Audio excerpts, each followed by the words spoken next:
नमस्कार, मी पंजाब डक. आज आहे 30 जून 2026. काल आम्ही 28 तारीख 29 तारखेला सोयाबीन पेरली आणि तिकडे देखील तणनाशक मारले.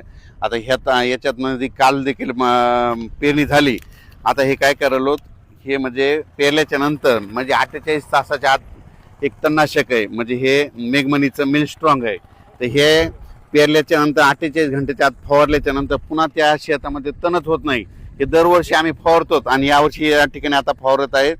आणि इथं म्हणजे हे इतकं तण होत होतं पहिलं, पण हे ज्यावेळेस पुढे आम्ही फवारतो त्यावेळेसपासून या शेतात तण होत नाही. आणि हे फवारताना शेतकऱ्याला सांगू इच्छितो काय करायचं की आता जवळपास 5 असे 7 ग्लास घ्यायचे. ग्लास जर शेतात नसलं तर हे एखादं बिस्लरी असले तर इथं 7 पाण्याचं हे 7 भरून घ्यायचे.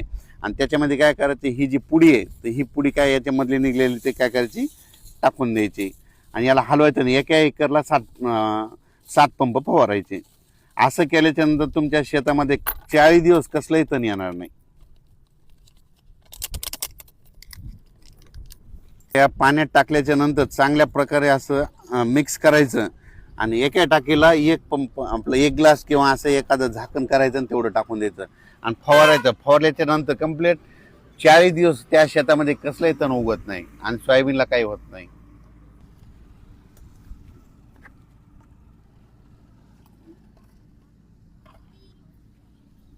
शेतकऱ्याचे फोन होते की तुमच्या सोयाबीनमध्ये तण कशामुळे होत नाही. तर शेतकऱ्या म्हणलं की मी 3 वर्षापासून काय करतो, हे मेगमनीचं मिल स्ट्रॉंग वापरत असतो.